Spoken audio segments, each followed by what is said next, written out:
Président, Mesdames et Messieurs les ministres, ma question s'adresse à Madame la ministre de l'Agriculture. Alors, souligner l'impact, Madame la ministre, du dérèglement climatique sur notre agriculture est un acte de responsabilité.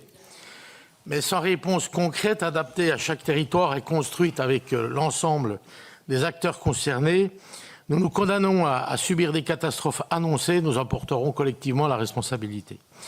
Le 22 mai 2024, lors des questions au gouvernement, j'interpellais votre prédécesseur sur les conséquences déjà dévastatrices des évolutions du climat pour l'agriculture jurassienne, concernant la filière laitière, vignoble, la forêt, autant de secteurs tous durement frappés. Depuis, force est de constater que les avancées demeurent insuffisantes. Les diagnostics sont désormais largement partagés, mais les réponses manquent. Parce que le Jura n'est malheureusement pas un cas isolé et que de nombreux terroirs connaissent les mêmes difficultés, je renouvelle aujourd'hui mon appel. Il est indispensable, me semble-t-il, d'engager un véritable plan Marshall, que dis-je, je préférerais un plan Genevard, pour notre agriculture à la hauteur des enjeux et de l'urgence.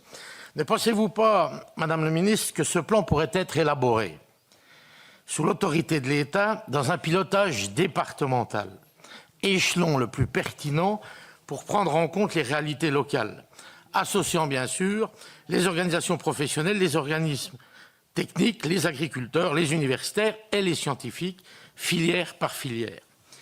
Une ambition nationale forte, appuyée sur une mobilisation territoriale déterminée, doit désormais permettre de construire la transition agricole dont notre pays a un besoin vital.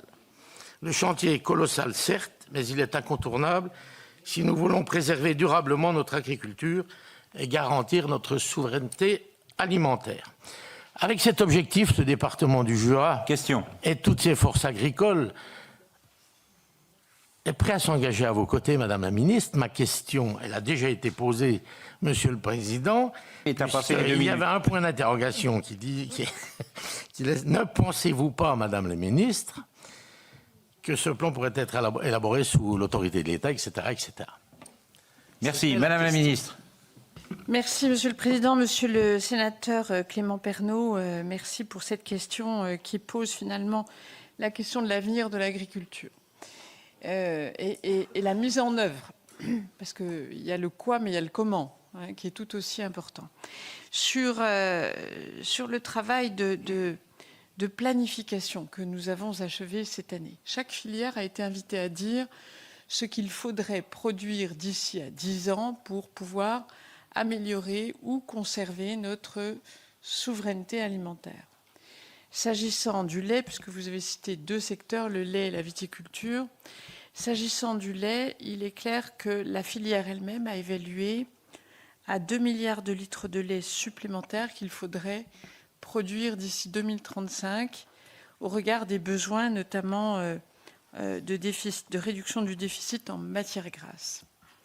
La France est un très grand pays d'élevage, elle peut encore produire davantage, même si la canicule impacte la production laitière en ce moment. Mais enfin, il y a un cap qui a été fixé par la profession.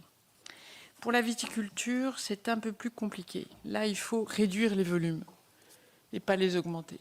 Réduire des volumes structurellement excédentaires, être plus offensif à l'export, développer de nouveaux segments, l'alcool à moindre degré. La consommation a changé, les gens veulent des vins moins alcoolisés, plus frais, voire sans alcool. Et là, nous avons déployé un plan complet avec la profession, des aides à la distillation de 40 millions d'euros pour pouvoir, des aides européennes, pour pouvoir diminuer les stocks disponibles qui ne trouvent pas acheteurs, des prêts structurels pour soutenir la profession, un plan massif d'arrachage pour réduire la production de volume à hauteur de 120 millions d'euros. Et je voudrais dire que le guichet est ouvert à France Agrimaire. Mais au-delà de ça, et c'est la question que vous posez, il faut travailler sur les leviers structurels d'adaptation de notre agriculture. À l'échelle nationale, de nombreuses mesures sont déployées par le ministère pour accompagner durablement l'adaptation de l'agriculture française. C'est d'abord le plan national d'adaptation au changement climatique et la stratégie nationale pour l'alimentation, la nutrition et le climat. Le fonds hydraulique agricole, Fonds hydraulique agricole pour accompagner le stockage. Plan agriculture Méditerranée pour des cultures alternatives. Appel à rénovation des vergers pour pouvoir évidemment renouveler. Plan protéines qui permet la recherche variétale pour une agriculture plus résiliente. Parsada pour anticiper le retrait des substances actives et le développement d'alternatives. Projets alimentaires territoriaux. Ce que je voudrais dire enfin, par rapport à votre question, plan national, déclinaison territoriale, c'est la bonne méthode en effet. Merci.